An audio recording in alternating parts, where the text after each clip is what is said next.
तो मोंगो को सेटअप करने के लिए ना मेरे पास दो स्ट्रेटेजीज है।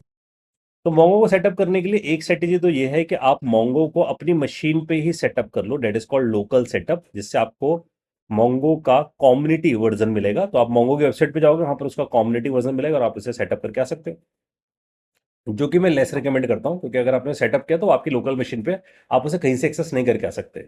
ऑफकोर्स वो आपकी मशीन पे हार्डवेयर भी ज़्यादा यूज़ करेगा। तो आपके पास एक और ऑप्शन है which is called Mongo Atlas. Mongo Atlas असल में क्लाउड बेस्ड सर्विस है। तो क्लाउड बेस्ड एक सर्विस दी गई है आपको, आप इसे यूज करो। जब आप इसे यूज करते हो इस क्लाउड बेस्ड सर्विस को, तो इसका सबसे बड़ा बेनिफिट हमारे पास ये होता है कि भाई डेटाबेस अब क्लाउड पे सेटअप है। मतलब क्लाउड पे सेटअप होने का मतलब वो या तो एडब्ल्यूएस पे सेटअप है, या फिर वो एज्योर पे सेटअप है, या फिर वो फिर आपके पास गूगल क्लाउड पे सेटअप है ना, इनमें से कहीं पर वो सेटअप है और आप उसे एक्सेस करके आ रहे हो। तो आपको अपनी मशीन पे क्या करना है, उस क्लाउड बेस्ड सेटअप को एक्सेस करने के लिए आपके पास ऑप्शन है कि आप या तो उसे सीओए बेस्ड एक्सेस कर लो या आप उसे जीओए बेस्ड एक्सेस कर लो। तो आपके दो ऑप्शन तो ये, जब आपको सीओए बेस्ड एक्सेस करना है तो इसका मतलब मोंगो मोंगो शेल अपनी मशीन पे इंस्टॉल करोगे। तो मोंगो शेल असल में उसका क्लाइंट है, ठीक है। और आप यहां से सीओए बेस्ड मतलब सब कुछ कमांड बेस्ड करोगे, जो कि बहुत रिकमेंडेड है प्रैक्टिस करने के लिए, कि आप कमांड्स लिखोगे उसे चला दोगे। दूसरा ऑप्शन है जीओए बेस्ड। जीओए बेस्ड के लिए आपको मोंगो कंपास मिलता है। अगर आप ऑलरेडी एक्सपीरियंस हो चुके हो इन कमांड्स के अंदर, तो आप बार बार कमांड्स मत लिखो, आप मोंगो कंपास यूज करो, उसमें आपको कमांड्स लिखने की जरूरत नहीं पड़ेगी। आप बहुत सारी चीजें जीयूआई बेस्ड, यानी कि प्लस का बटन दबाओ ऐड हो जाएगा, माइनस का बटन दबाओ डिलीट हो जाएगा, तो या डायरेक्टली अपडेट करके आओ, बिल्कुल एक्सेल की तरह क्या वहां पर काम करके आ सकते हो, आप मोंगो कंपास यूज कर सकते हैं, ठीक है। तो आपके पास दो ऑप्शन तो ये है। तीसरा ऑप्शन आपके पास ये बनता है कि आप अगर क्लाइंट्स इंस्टॉल नहीं करना चाहते, क्योंकि आपका दो तरह के क्लाइंट है, एक सीओए बेस्ड क्लाइंट, एक जीओए बेस्ड क्लाइंट, ये आप कोडिंग के थ्रू मोंगो से कनेक्ट कर दो, ये एक तीसरा ऑप्शन है।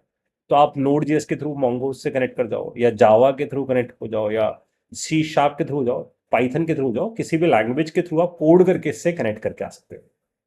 क्योंकि अभी मोंगो पे ध्यान दे रहे हैं, तो हम क्या कर रहे हैं, मोंगो का शेल यूज करेंगे, कमांड बेस्ड सारी चीजें यूज करना शुरू करेंगे। तो सबसे पहला थॉट आपके पास से आता है कि आप मोंगो डीबी पे गए, मोंगो डीबी पे जाकर आपने सबसे पहले यहां पर साइन इन कर लिया अपने अकाउंट पे।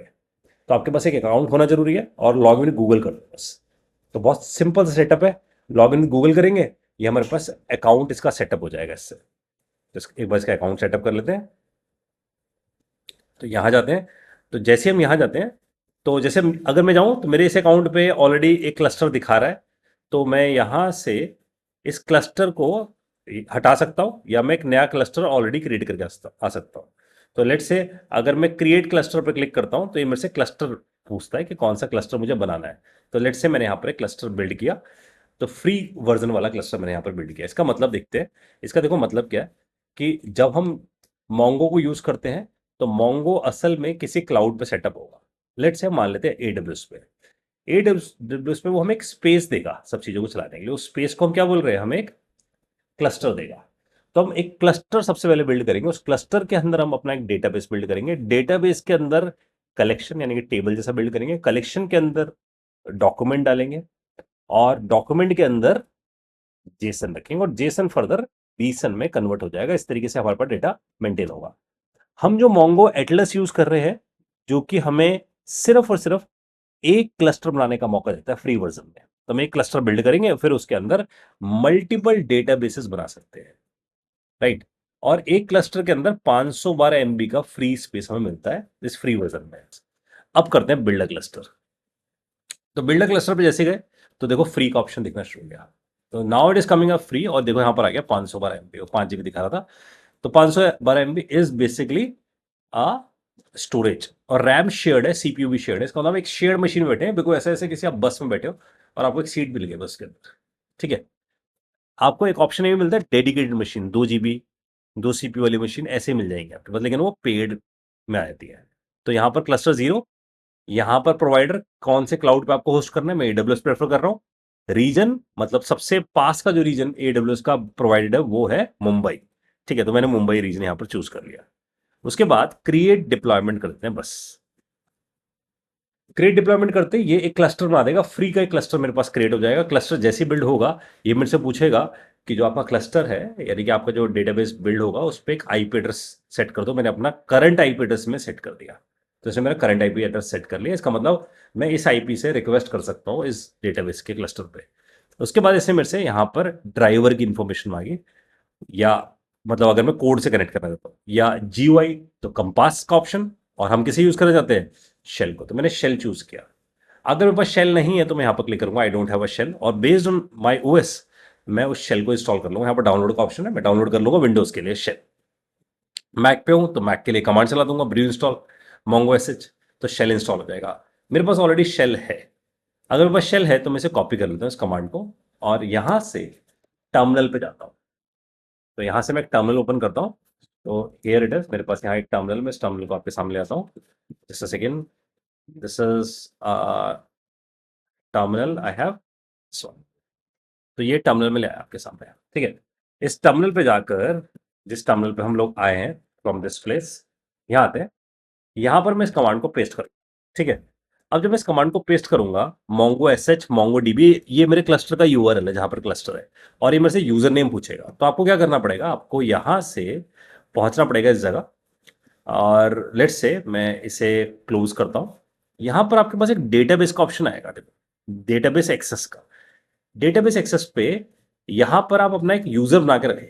मैंने एक ऑलरेडी पहले बना रखा था, तो मैं एक यूजर बना लेता हूँ अमित नाम से, और उसका एक पासवर्ड सेट कर देता हूं। मैंने इसका पासवर्ड सेट कर दिया, और उसके बाद मैं उसे एक रोल दे सकता हूं कि मैं add a built in role कर सकता हूं। मैं उसे बोल सकता हूं ये एटलस एडमिन होगा, इसका मतलब इसके पास एडमिनिस्ट्रेटर के रोल्स होंगे, या ये सिर्फ रीड एंड राइट करके आ सकता है डेटाबेस में, या सिर्फ डेटाबेस को रीड कर सकता है। मैंने इसे एडमिन रोल दे दिया ऐसे। ऐसा करने के बाद I just click on add a user. Add a user क्या, ये यूजर ऐड हो गया अमित नाम का, ठीक है। इसे मैंने सेव कर दिया लेट से, और यहां से I just jump to this place, मैं यहां से पहुंच जाता हूं टर्मिनल की तरफ। तो मैं टर्मिनल पहुंच गया। देखो अब यहां से इसे मेरे से पूछे यूजर नेम क्या है, मैंने बोला अमित है। अब ये मेरे से पासवर्ड पूछेगा, मैंने यहां पर उसका पासवर्ड स्पेसिफाई कर दिया, ठीक है। तो लेट्स से मैंने उसका यहाँ पर पासवर्ड दे दिया, और अगर पासवर्ड करेक्ट है तो वो कनेक्ट हो जाएगा डेटाबेस से। देखो वो कनेक्ट हो गया। तो this through this way you are able to connect to database. तो थॉट क्या हुआ, देखो आपके पास थॉट, अगर हम इसको कनेक्ट करके आए, तो हमें थॉट ये समझ में आना चाहिए कि मेरे को सबसे पहले अपना एक अकाउंट क्रिएट करना है, उसमें क्लस्टर क्रिएट करना है, उसमें डेटाबेस यूजर क्रिएट करना है। जैसे मैंने अमित और एक पासवर्ड क्रिएट किया, आईपी एड्रेस देना है अपना कि मैं इस आईपी से कनेक्ट करूंगा, राइट। और फिर जब मैं क्लस्टर बिल्ड कर लूं तो मेरे को अपने शेल पे जाकर ये कमांड टाइप करनी है, ठीक है।